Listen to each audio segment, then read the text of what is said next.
Thank you for joining us for the PPMD Adult Advisory Committee Webinar Series.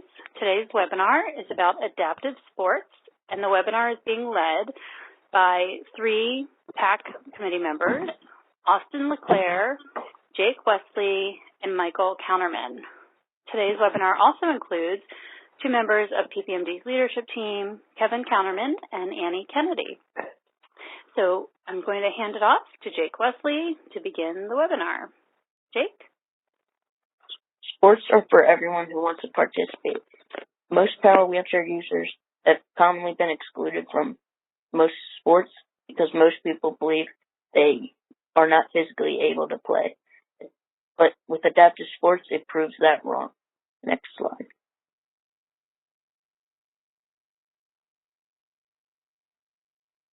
This is power hockey. This is the team that I play for. Next slide. What is power hockey? Power hockey is a wheelchair hockey specifically for people requiring the use of a power wheelchair. And the rules are similar to those of traditional hockey with adaptations that allow people in wheelchairs to play. Next slide. The equipment required is your everyday power chair, a floorball stick, shin guards, and goggles, which are optional. Because many participants do not have the strength to lift heavy objects, the sport is played with all plastic hockey sticks, and a plastic ball is substituted for the puck. Many players use the power of their chair to move and control the ball. Prices vary for sticks depending on the size and materials, usually between $30 to $200, depending on the stick. Shin guards and goggles are cheap and can be purchased at any sporting goods store. Next slide. The physical requirements for power hockey are power hockey is for both male and female participants, and the primary source of strength and speed comes from the wheelchair itself. This allows both male and female participants of all ages to compete with each other on an equal level. Next slide. And then these are just links that I provided. The first one is about the different leagues, and then the other links are about where you can purchase equipment.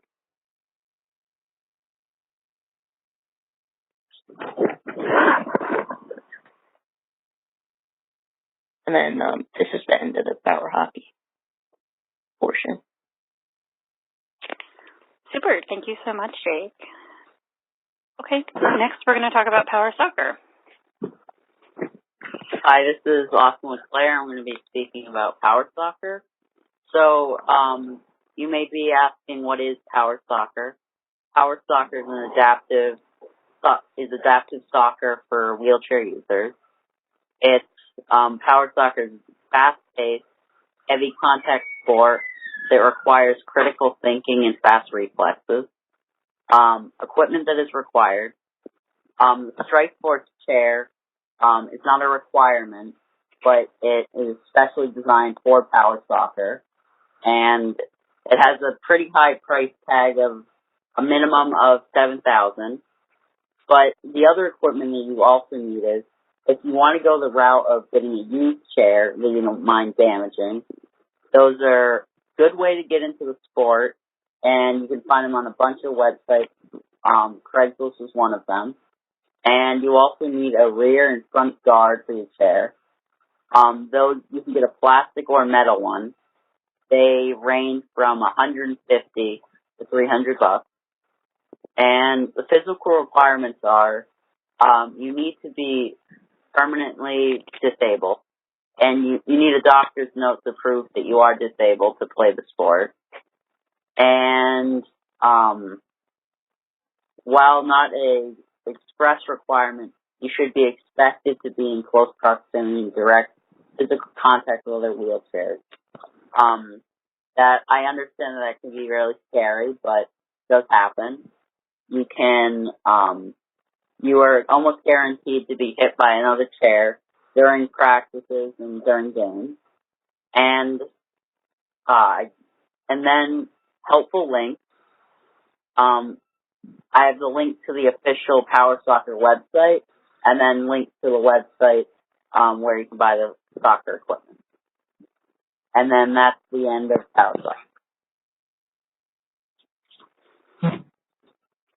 Super. Thanks so much, Austin. This is, I'm going to just insert a question here because you just listed a lot of different equipment, and there was some equipment in Jake's presentation, and then I assume Michael when he talks about skiing. So I'm just going to ask it now while I'm thinking about it. For all these different equipment resources, are any of you aware of funding support for accessing this equipment or equipment swaps that might be available as each of you have acquired this equipment to participate in the sporting programs? Have there been any grants or funding sources available to you, or have they really been largely out-of-pocket costs for you? Yeah, so for my chair, when I purchased my chair, I did a GoFundMe page to pay for it, but there's also a Challenge Athletes grant that you can apply for to purchase the equipment, and some programs, such as the one I'm currently involved in, they have rentals, and I also believe the website may have rentals as well, the same place that you would buy the equipment. Super, great. Thanks so much. Okay, great. Adaptive skiing. Michael, is this you? Yes, this is me. So adaptive skiing. So what exactly is adaptive skiing? Well, adaptive skiing encompasses a wide range of disabilities. But at its simplest form, it allows people with physical disabilities to ski, even though they can't stand. Obviously, they're still able to sit and ski. And it's very similar to normal skiing, but just a little bit different. So equipment that is required. Ski programs will provide the equipment. You need a bi-ski, much more stable than a mono ski, and it's the best option for someone with Duchenne because it has limited use of your arms. If you can't use your arms, it's best for you to do that one. And then there's set outriggers on both sides of the bi-ski, and they help you carve out the snow correctly. And then the physical requirements. You don't really need much physical ability to do it. The less mobility you have, the more control your instructors take to maneuver your skis. So there's less independence you have, the more they take control, and they are responsible for you, and they use the two tethers to turn when you need it. They'll turn for you, and the other options, if you're able to do more, you can control the ski more than the helpers. And some helpful links we have here for the skiing websites to some of the equipment. I know that for the Ned skiing, they will donate a lot of it. I mean, it gets donated. They can loan you some of it, or you can, if you have like just different scholarships and a lot of the Ned stuff, just let you do it. So this all helps make sure that the skiing is the most successful that you can have. That's super. Thank you so much, Michael. You're welcome.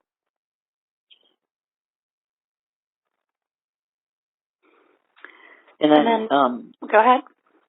In closing, so anyone who wants to participate in a sport can. It's just about finding the right sport in your area. There are lots of low to no cost options available to anyone who wants to participate. And adaptive sports have been great for all of our lives, and I encourage anyone to try it and not be afraid and to really enjoy it. So thank you for listening to our adaptive sports. You guys did a great job. I do have another question for you, and then Kevin, if you have any questions, hop in. But sure. So obviously there are no physical limitations, and in fact, Michael, you really well addressed that. The more physical limitations you may have, the more equipped your instructors are to help compensate for those. But are there any age restrictions? So for each of you, as you started playing power hockey or power soccer or participating in the skiing events, is there a minimum age for participation that you're aware of, or there are different leagues for different age groups. So can you talk about what you know about that, or maybe what ages you each were when you started each of those sports? Well, the skiing isn't competitive. The skiing is mainly just for like fun, and there's all ages. I thought I went for the first time this winter, so actually I hadn't done it before now, so I'm kind of older now. So I did it my first time, and there was kids of all ages and all abilities. And I imagine, I'm not sure about I think the power soccer is, they break it up into different leagues based on your age. I'm not really sure how that goes. I did some soccer, but yeah. Super. Thanks, Michael. Austin and Jake? Well, yes. with my team, Jake, you can go. With my team, we have, it just changed this year, but it's now varsity and junior varsity. So there's a kid on my team who's about 8 years old. So it's pretty much any age. Okay, great. And Austin? Yeah, so power soccer, I don't believe there's an age restriction. I've been playing since I was 10 or 11, and we have a mix of ages. I used to play for a team that was all adults, and then I played for a team that was kids, so it's really a mix. There's no age restriction. All right, super. Great. Great. I had one quick question, so sorry for cutting in. But all of you guys kind of touched on the physicality of these sports and that there sometimes can be contact involved, especially you, Austin, with power soccer.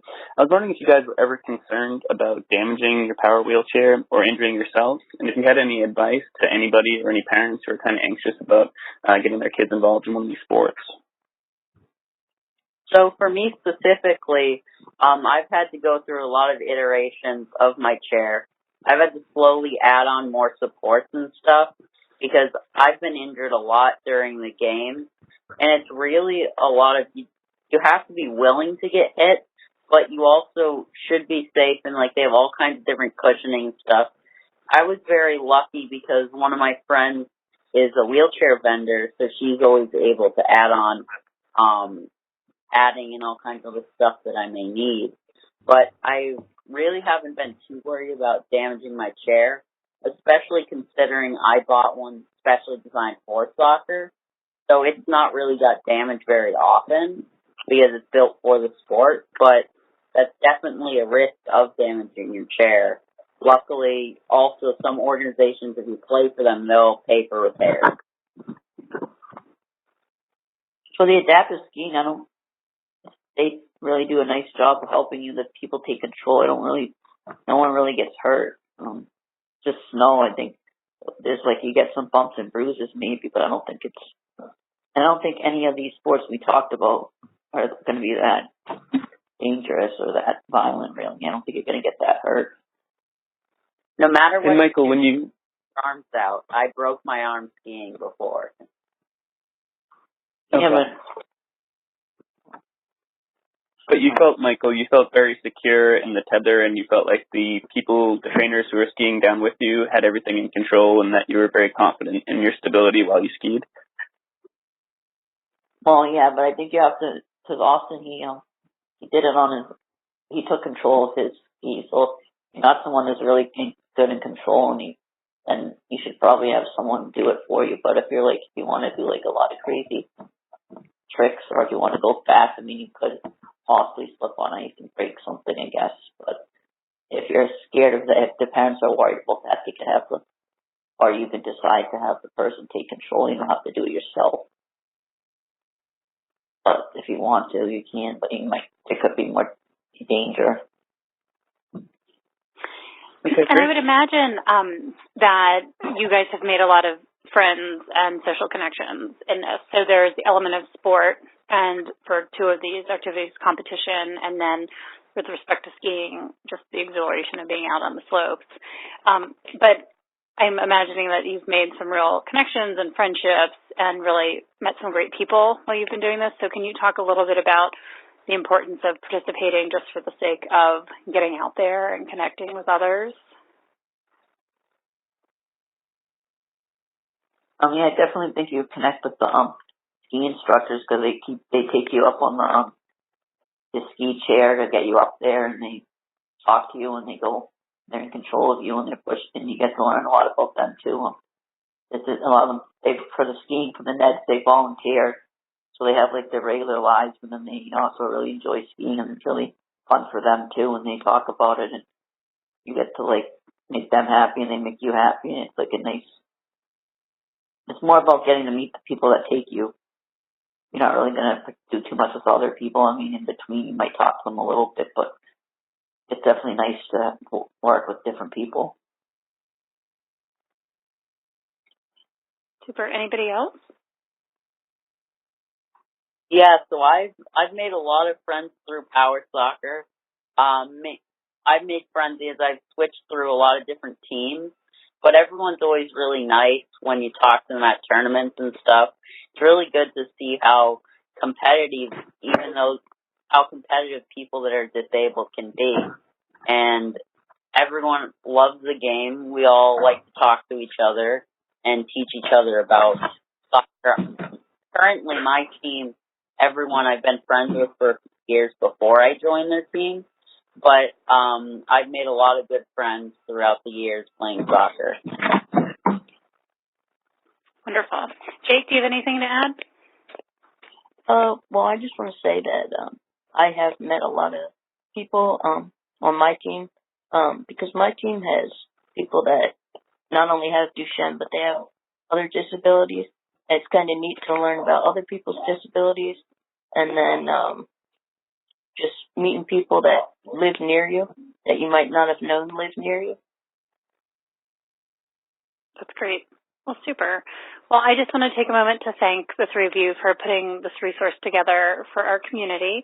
And I also want to let people who are listening to this know that if you're interested in learning more about these activities or others, or connecting with either Jake, Austin, or Michael, that the three of them, as well as others within the Adult Advisory Committee or the PAAC, have recently started a Facebook group. It's a closed group, so you have to look for the group and ask to be included in it, called Duchenne, Becker, Teen, and Adult Community, powered by the PAAC.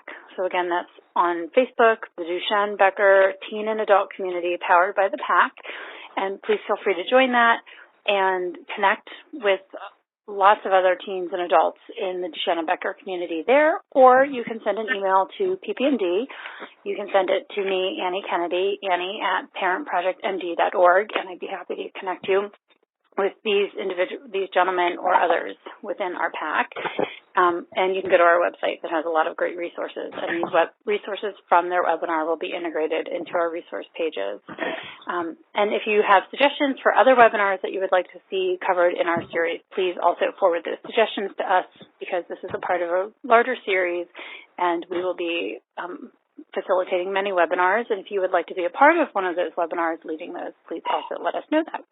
So again, thank you very much for listening. And again, thank you to the team for putting this together. Have a terrific day.